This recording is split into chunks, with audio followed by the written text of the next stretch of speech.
Hi అండి, welcome to Lakshmi Sri vlogs. ఈరోజు చేపల పులుసు ఎలా తయారు చేసుకోవాలో చూద్దాం. ఇందుకోసం ముందుగా మేము కొరమేను చేపలు 2 కేజీల వరకు తీసుకున్నాం. ఇప్పుడు కట్ చేసి పెట్టుకున్న చేపలలో ఉప్పు, ఒక నిమ్మకాయ రసం వేసి చూపిస్తున్న విధంగా 2-3 సార్లు శుభ్రంగా కడుక్కోవాలి. ఈ చేపల పులుసు కోసం మనకి కావాల్సిన పదార్థాలేంటో చూద్దాం. 1 టీ స్పూన్ మెంతులు, 1 టీ స్పూన్ జీలకర్ర, ఒక పెద్ద నిమ్మకాయ సైజ్ అంత చింతపండు, ఇంకా 10-15 రెబ్బల ఎల్లిపాయలు, ఒక చిన్న అల్లం ముక్క. ఈ రెసిపీకి ఫ్రెష్ అల్లం వెల్లుల్లి పేస్ట్ అయితే చాలా బాగుంటుంది. ఈ 2 టేబుల్ స్పూన్స్ ధనియాలు, ఇంకా 2 కట్టెల కొత్తిమీర, 1 కట్ట పుదీనా. ఇప్పుడు ఒక కడాయి పెట్టి 2 టేబుల్ స్పూన్ ఆయిల్ వేసి వేడి అయ్యాక కట్ చేసి పెట్టుకున్న 4 మీడియం సైజ్ ఉల్లిపాయలు, అలాగే చింతపండు కూడా వేసి వేయించుకోవాలి.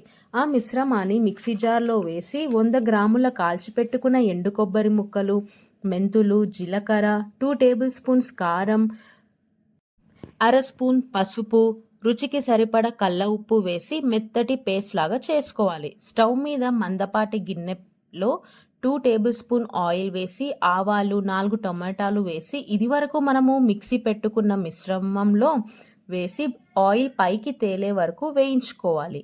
తర్వాత 3 గ్లాసెస్ ఆఫ్ వాటర్ వేసుకోవాలి. ఇది ఉడుకుతున్నప్పుడు 2 రెమ్మల కరివేపాకు, కొత్తిమీర, పుదీనా వేసి కలుపుకోవాలి. ఆయిల్ పైకి తేలే వరకు మన ఛానల్ని సబ్స్క్రైబ్ చేసి వీడియోకి ఒక లైక్ చేయండి. ఆయిల్ తేలాక చేప ముక్కలను అమర్చుకోవాలి. ఇలా చూపించిన విధంగా కలుపుకోవాలి. గరిటతో కలుపుకుంటే చేప ముక్కలు విరిగిపోతాయి, కాబట్టి జాగ్రత్తగా కలుపుకోండి. తర్వాత మూత పెట్టి 10 నిమిషాలు ఉడకనివ్వాలి. తర్వాత ఇలా ఆయిల్ పైకి తేలాక చీల్చుకున్న పచ్చిమిర్చి వేసుకోవాలి. అంతే అండి, గుమగుమలాడే చేపల పులుసు రెడీ. ఇలా వేడివేడి అన్నంలో ఆనియన్తో చేప ముక్క పెట్టుకొని తింటుంటే ఉంటుందండి అమోఘం.